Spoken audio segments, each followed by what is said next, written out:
coming, and I really hope you enjoy To Thine Own Self Be True. Thank you.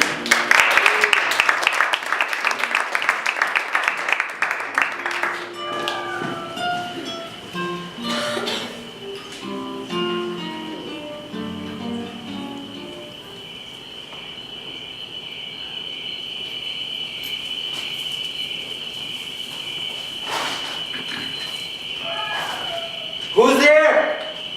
Stand and unfold yourself.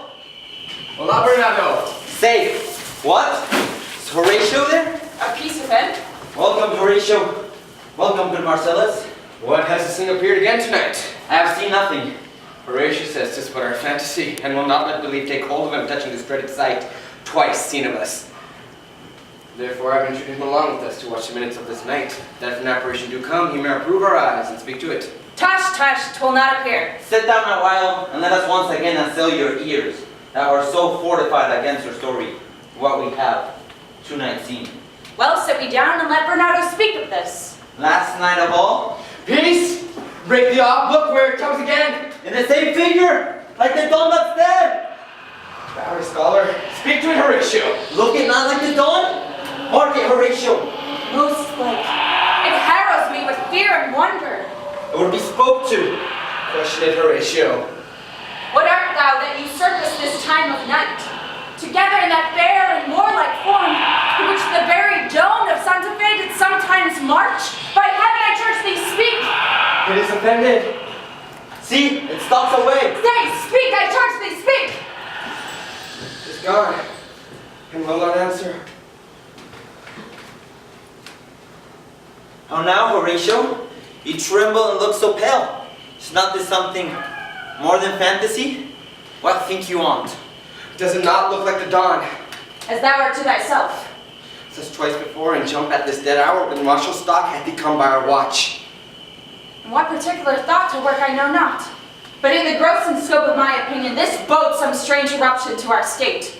Good now, sit down and tell me he that knows by the same strict and most observant watch so nightly toils the subject of the land.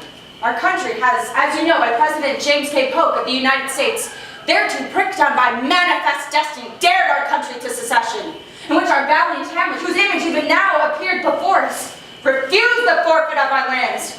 Now General Kearney, of unimproved metal, hot and full, hath in the skirts of the United States, here and there, sharped up a list of lawless resolutes, to steal our lands by strong hands. But stop, lo, behold where it comes again. I'll cross it though it blast me. Stay, Lucian. If thou hast any sound or use of voice, speak to me. If there be any good thing to be done that may do thee ease and grace to me, speak to me. If thou art privy to thy country's fate, which happily foreknowing may avoid, oh, speak! Or if thou hast abhorred in thy life, extorted treasure in the womb of earth, which they say no spirits off walking death, speak! Say, speak! Stop it, Marcellus! Shall I strike you with my partisan? Do, but will not stand! 'Tis here! 'Tis here! It's gone.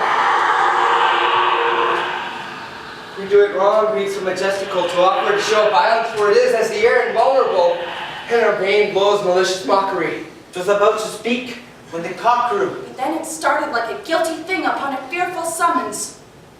Break we our watch up, and let us impart what we have seen tonight unto young Hamlet, for upon my life, this spirit dumb to us will speak to him. Let's do it, I pray. And I this morning know where we shall find him most conveniently.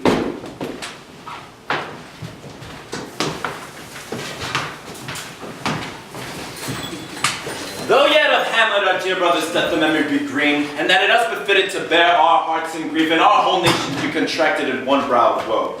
Yet so far hath discretion fought with nature that we with wisest sorrows think on him, together with remembrance of ourselves.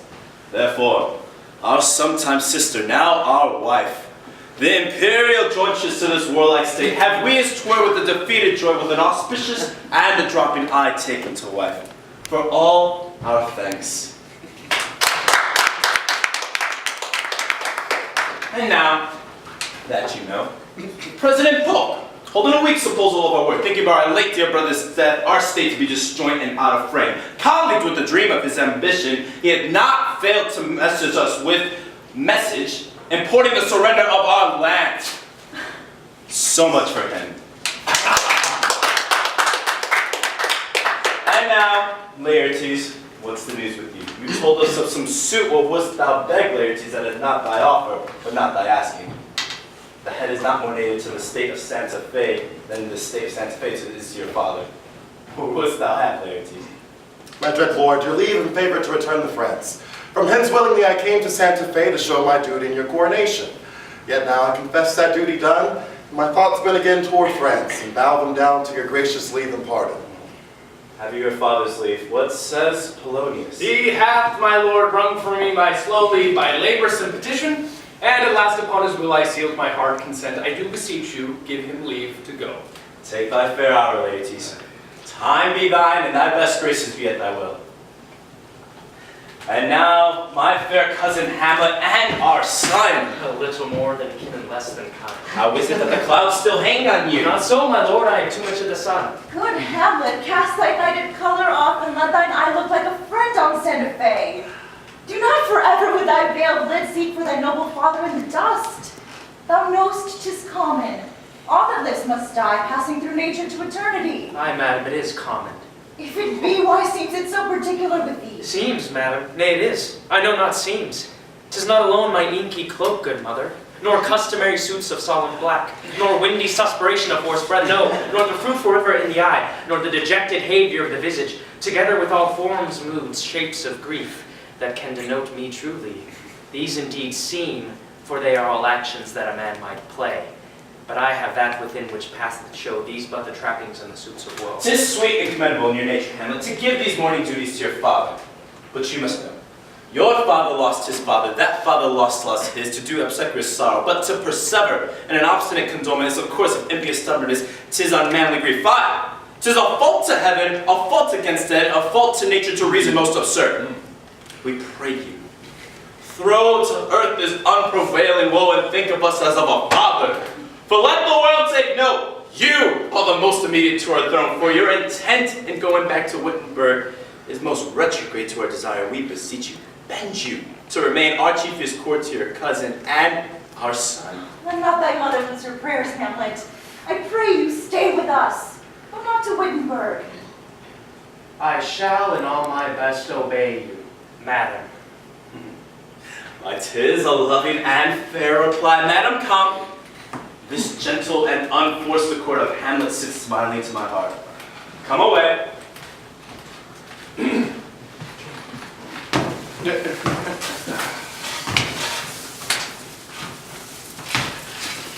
Oh, that this too solid flesh should melt, thaw, and resolve itself into a dew. Or that the everlasting had not fixed his canon against self-slaughter. Oh God, God, how weary, stale, flat, and unprofitable seems to me all the uses of this world. 'Tis an unweeded garden that grows to seed, things rank and gross in nature possessed merely. That it should come to this, but 2 months dead, nay, not so much, not 2. So excellent a dawn that was to this Hyperion to a satyr. So loving to my mother that he might not beteem the winds of heaven visit her face to roughly heaven and earth. Must I remember? Why, she would hang on him as if increase of appetite had grown by what it fed on, yet within a month let me not think on it. Frailty, thy name is woman. A little month, or ere those shoes were old, with which she followed my poor father's body. Like Niobe, all tears. Why, she, even she, a beast that once discourse of reason would have mourned longer, married with my uncle, my father's brother, but no more like my father than I to Hercules. Within a month, ere yet the salt of most unrighteous tears had left the flushing in her galled eyes, she married. Oh, most wicked speed, to post with such dexterity to incestuous cheats! It is not, nor it cannot come to good, but break my heart, for I must hold my tongue. Hail to your lordship! I am glad to see thee well. Oh, good Horatio, how I do forget myself. The same, my lord, and your poor servant ever. Sir, my good friend, I'll change that name with you. But what in faith make you from Wittenberg? Good, my lord, a true disposition. I would not hear your enemies say so, nor shall you do my ear that violence to make a truster of your own report against yourself. I know you are no truant. But what is your affair in Santa Fe? We shall teach you to drink deep ere you depart. My lord, I came to see your father's funeral. I pray thee do not mock me, fellow student. I think it was to see my mother's wedding. Indeed, my lord, it followed hard upon. Thrift, thrift, Horatio, the funeral baked meats did coldly furnish forth the marriage tables. Would I had met my dearest foe in heaven, or ever I had seen that day, Horatio. My father, methinks I see my father. Where, my lord? In my mind's eye, Horatio. I saw your father once, he was a goodly dome. He was a man. Take him for all in all. I shall not look upon his like again. My lord, I think I saw him yesternight. Saw? Who? The Don, your father. The Don, my father. Seizing your admiration for a while, with an attent here, till I may deliver upon the witness of these gentlemen this marvel to you. For God's love, let me hear. 2 nights together had these gentlemen, Marcellus and Bernardo, on their watch, in the dead vast and middle of the night, been thus encountered. A figure like your father, armed at point exactly cap a pay, appears before them, and with solemn march goes slow and stately by them. This to me in dreadful secrecy in part they did, and I with them the 3rd night kept the watch, whereas they had delivered, both in time, form of the thing, each word made true and good. The apparition comes. I knew your father. These hands are not more like. But where was this? My lord, upon the platform where we watch. Did you not speak to it? My lord, I did, but answer made it none. Yet once we thought it lifted up its head as if it would address itself to speak.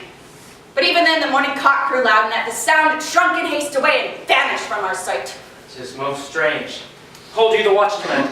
We do, my lord. Had fixed his eyes upon you? Most constantly. I would I had been there. It would have much amazed you. I will watch tonight. Perchance it will walk again. I warrant it will. If it assume my noble father's person, I'll speak to it, though hell itself should gape and bid me hold my peace. I pray you all, if you have hitherto concealed this sight, let it be tenable in your silence still. And whatsoever else shall have tonight, give it an understanding, but no tongue.